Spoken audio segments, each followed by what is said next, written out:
This is Jack Buckley with Ensign Yachts, and what I'd like to do today is to give you a little tip on tying up a boat properly.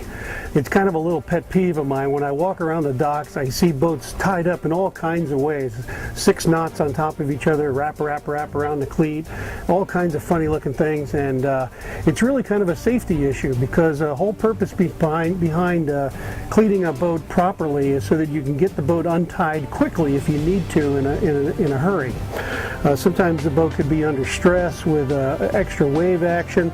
It could be taking on water and you got to straighten the boat out. Maybe there's a fire on a boat next to you and you want to push yours out of the way. All kinds of reasons why you want to get the boat off.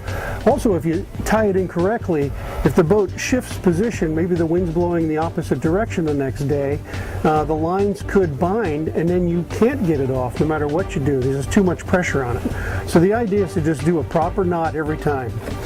Now here we have a typical cleat on the dock, and it has horns like those on the head of a bull. So I'm going to call these horns, and I'm going to say, depending on how the line is coming to the cleat, it's usually coming from one angle or another. So you always want to go for the far horn first as opposed to the near horn.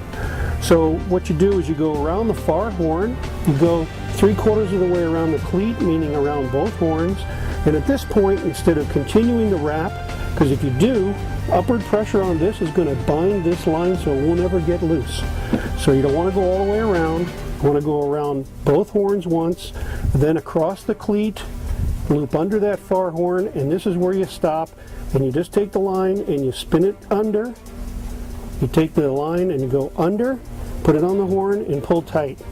And what you end up with is 2 cords here under one, and as this pulls tighter, it actually cinches down on top of these 2 lines, causing this to stay tight.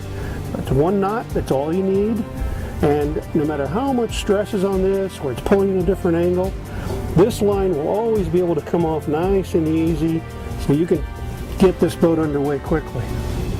So it's a nice, simple affair. Flip it under, and you're done.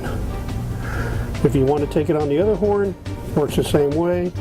Around this horn, this way, 1 turn, flip it under, and you're done.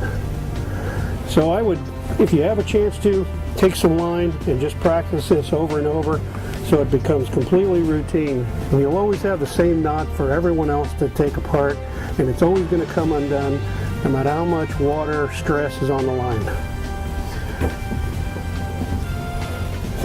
So thank you for joining me today. We'll move on to another tip another day, but thank you for this one.